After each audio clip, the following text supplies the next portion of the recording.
Hey there, thank you so much for clicking on this video to hang out with me for a couple of minutes today while we take a look at a new Docker service that I think is going to save me some time and some headache, and maybe it'll do the same thing for you. In this video, we're going to take a look at a Docker service called Readeck. But before we get into taking a look at Readeck and getting it installed, we've got some bills to pay, so here's a quick message from today's video sponsor. This video is sponsored by Racing and their Flash XL size upgraded ergonomic gaming and office chair. This is a big chair that has all of the creature comforts you would expect from a quality product. The Flash XL features Brisa Ultra PU leather for its breathable performance fabric and proprietary ventilation system to keep you from getting all hot and sweaty while you're doing everything from fragging bad guys in your favorite game to scouring the internet for your next new thing to test out in your home lab. It also comes with memory foam, headrest, and lumbar pillows for maximum comfort. And the headrest is magnetic, so you can set it where you want without those bothersome straps getting in the way and complicating things. The armrests are attached with magnets for easy replacements if you ever need to do that, and they're adjustable in multiple directions, so you can dial in the chair to get the most out of your ergonomic setup. As the name implies, this is the XL, and it's meant for chair enthusiasts, ranging from 5'7" to 7 feet tall, and supports up to 550 pounds. To fully dial in the comfort of the Flash XL, there are two different lumbar knobs that allow you to adjust the 4D lumbar support to fit your unique body shape. The seat and the back are firm but not hard, so you can sit for long periods of time without worrying about your butt and legs falling asleep while you're getting the support that your body needs. Be sure to check out the link in the video description to get more information and a discount code to pick up an Racing chair for yourself and save some cash in the process. So I spend a fair amount of time reading blog posts and forum posts and Reddit posts and posts all over anywhere I can find them to find new and interesting things to share with you guys for self-hosting, Docker services, and that sort of thing. One of the problems that I run into when I'm doing this research is I'm not very organized. And if you've watched my videos, you've obviously noticed that for yourself. So what happens is I will find something that interests me and it gets bookmarked into a folder and then usually forgotten about for 6 months until I go back and look at that folder. Again, not an organized guy here. Luckily, I am subscribed to the Self-Host newsletter by Ethan Shawley, and he does a great job of curating all kinds of interesting containers and services and all kinds of different things in his newsletter. So if you're not subscribed to that, you definitely should. I'll link that website, that newsletter, in the description so you can check it out for yourself if you haven't already. But in one of his most recent newsletters, he introduced a Docker service called Readeck. Readeck is kind of a cool little application here. It helps you keep all of the web content you'll want to revisit in an hour or tomorrow or in 20 years, as it says here on their website. Effectively, this becomes your own content hub. You can curate your own world. You can highlight what matters, save video transcripts. There's a browser extension, which I've actually implemented. You can export to ebook. You can adjust it to your needs with all kinds of different settings here that they talk about. And I actually just installed it prior to starting recording this video because as soon as I saw what it was capable of doing, I was immediately impressed and wanted to share it with you guys. Okay, so this is my instance of Readeck as it stands for right now. I don't care if you see this URL because it's just not going to matter by the time this video goes live. Anyway, you can see that I've got some stuff in here, and there are a couple of different ways that you can add URLs to your Readeck instance.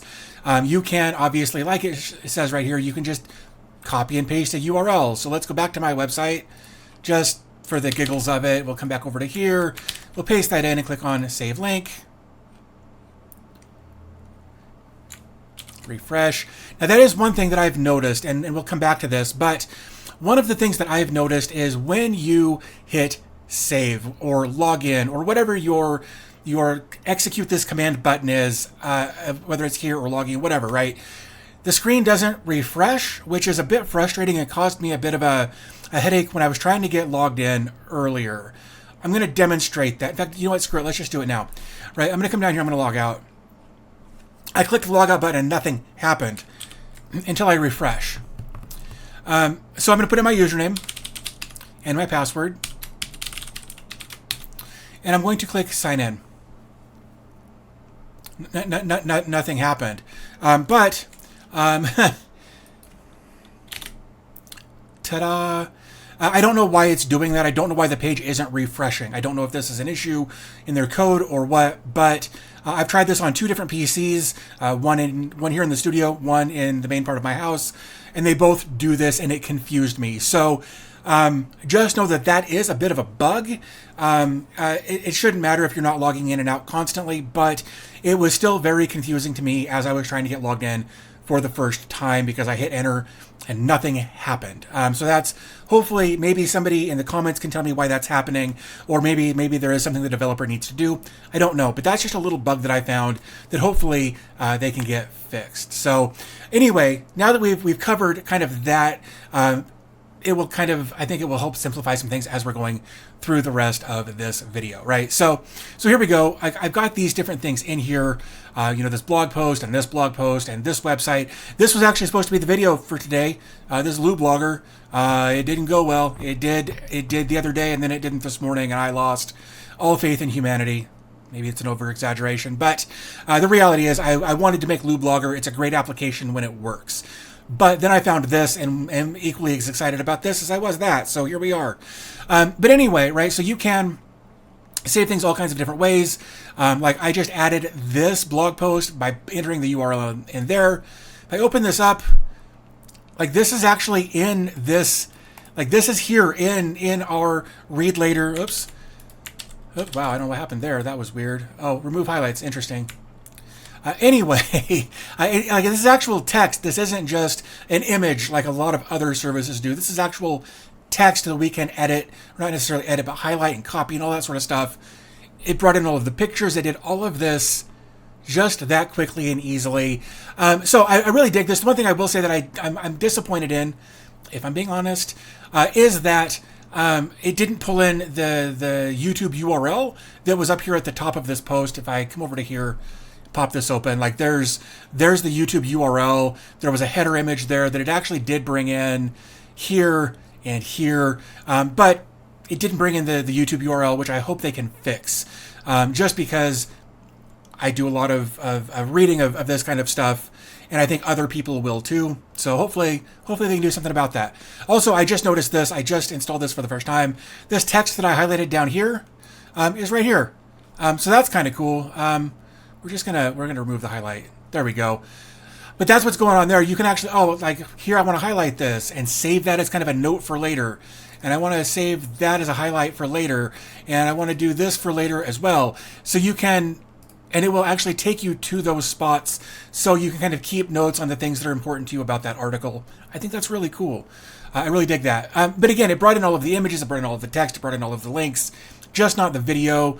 As we saw, it actually links to the original article right here, or post, or video, or whatever. There's a link right there. It says who it's by, when it was published, how long approximately they think it'll take you to read. You can favorite it, you can archive it, you can share it, or you can delete it.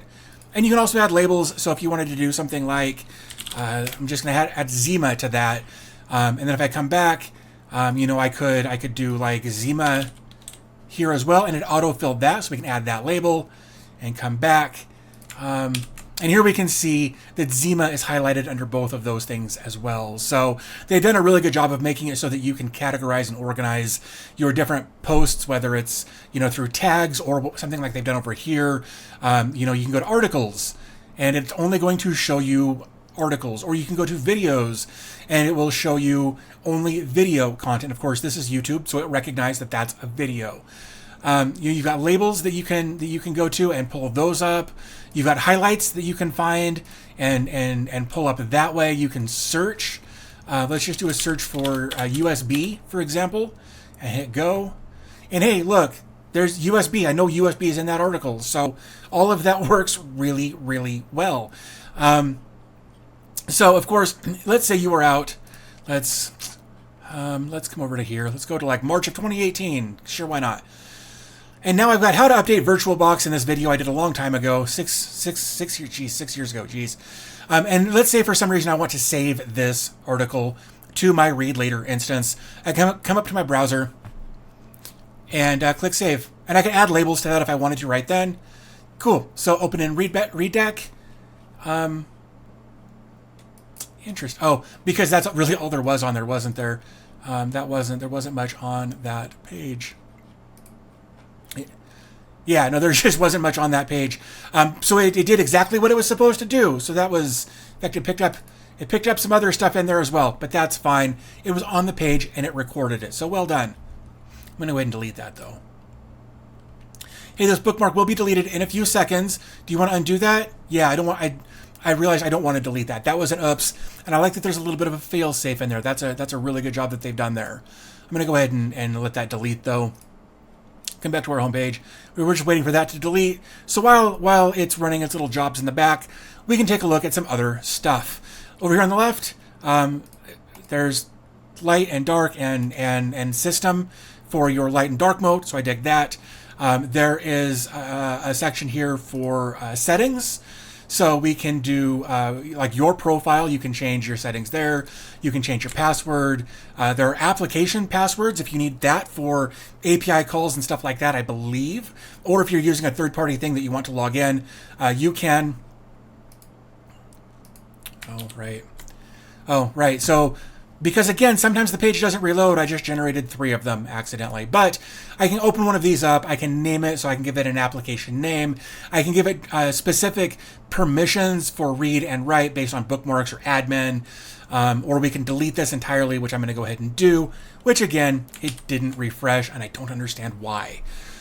API tokens, where we just looked at that. We've also got users here, so we can create new users if we want to do that. We can just click add a new user, put in their username, their email address, what group you want them in, either no group, user, staff, or admin. And then, of course, you can give them a password and click on create user. Coming down here to the bottom left again, there is a section for docs and how to do all kinds of different stuff here. Highly encourage you to check that out, as well as their GitHub, their website. All of those different resources will be linked in the video description. So be sure to check that out if you've got any questions. And if that doesn't answer your question, hit me up. I might be able to answer, but you're probably going to have a better chance heading over to their GitHub and asking questions there. And then, of course, down here, there's a logout button. And if I click it, again, nothing happens. And I don't understand why until I do that. So that's just a weird thing.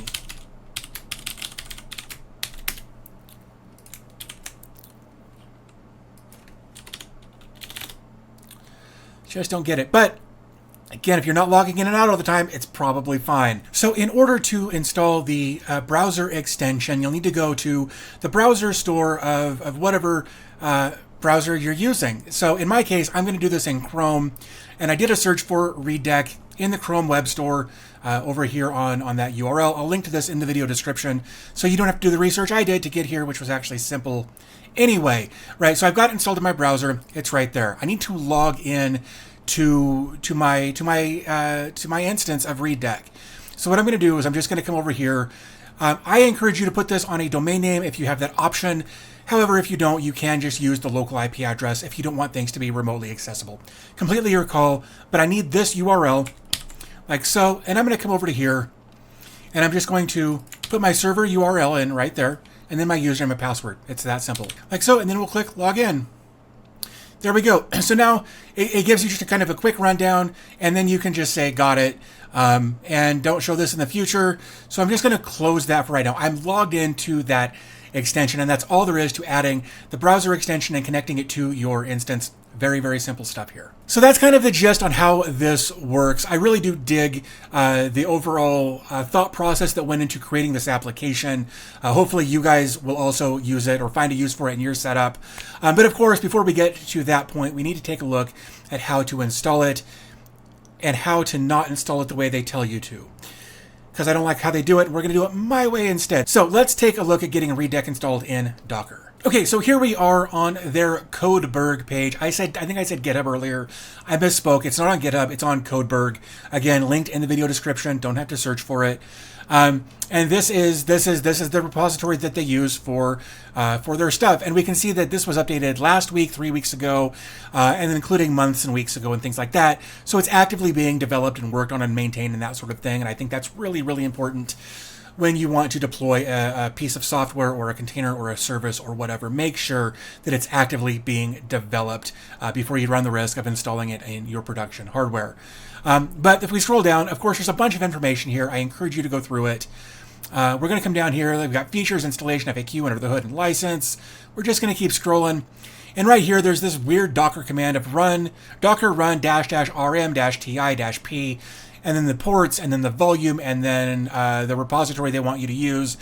The problem is with this rmti stuff right here is that if you leave those in there, if you deploy it this way, what it's going to do is leave your terminal window running. It's not going to deploy and take you back to a flashing cursor or whatever.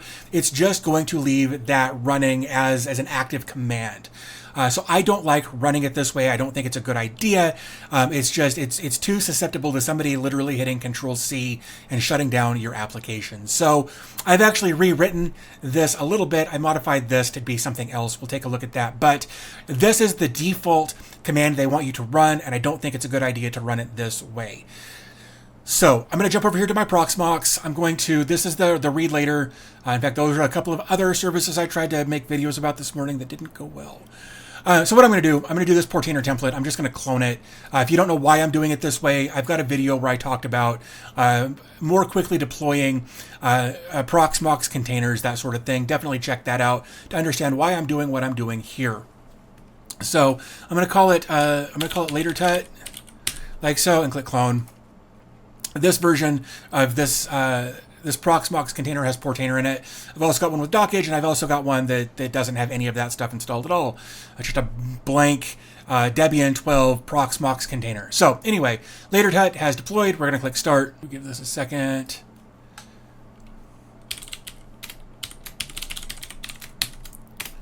Cool. So now we're logged in. Our IP address is this 0.64 right here. So just for the sake of demonstrating what I was talking about earlier, let's actually just grab this command right here. We're just going to run that. Now, this is the one that they tell you to run that I don't like, but I'm showing you this so that you can kind of see what I'm talking about. Oops. Right. Okay. So port 8000 was already allocated to Portainer. So let's just do 8080 and try that again. Cool. So great. So now it's got this worker started, worker and server started, that sort of thing, run. This is wrong, but that's fine. So we're just going to grab this IP address, copy, paste, 8080, continue. We'll go ahead and create our account.